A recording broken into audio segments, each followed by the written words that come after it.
Each year, more than 2 million arrests are made of youth, resulting in approximately 300,000 to 600,000 admissions to secure detention. Of these children detained, 2/3 are of racial or ethnic minorities, arrested at rates that are out of proportion to the rate of their unlawful behavior. When youth are unnecessarily detained, they have negative outcomes for their future. Juvenile detention reveals a system that is arbitrary, discriminatory, and ineffective. JDAI has had a huge impact on our county. We went from averaging 100 youth per day in our juvenile detention center in 2005 and 2006. We fast forward to now, 2011, 2012, we average about 30, 35 youth. No longer are we keeping youth in the detention center that don't pose a risk to public safety. Detention is a growing expense in many jurisdictions. In some places, the average cost to operate a detention bed exceeds $70,000 annually. Counter to what most people would think, the reduction in detention population did not result in an increase in juvenile crime.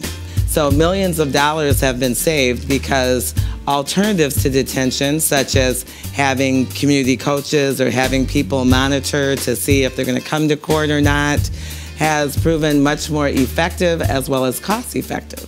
Young people are in school for only 6.5 hours, and they're out of school for the rest of the day. So if you add those hours up, there's 2,000 discretionary hours that we have an opportunity to use.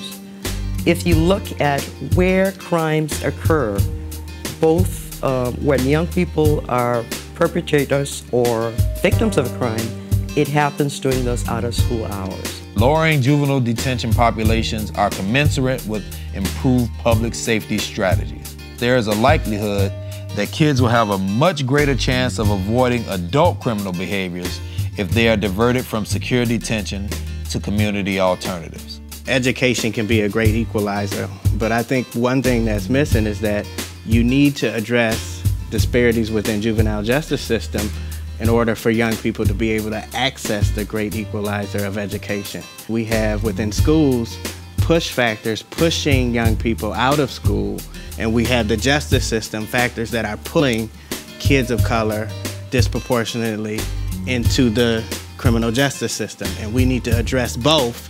And that requires coordinated efforts between the juvenile justice system and the education system. People who are concerned about the achievement gap need to also be concerned about the disparities in the juvenile justice system. 52% of all suspensions in school is black males.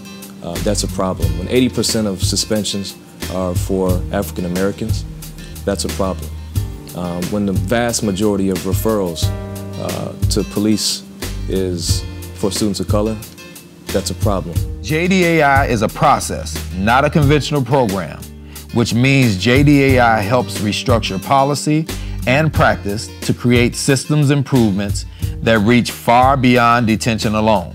It really is a positive program that has worked collaboratively with the county, the bench, and with the Department of Community Corrections and other justice partners to get positive outcomes for young people. So it's really been a win-win.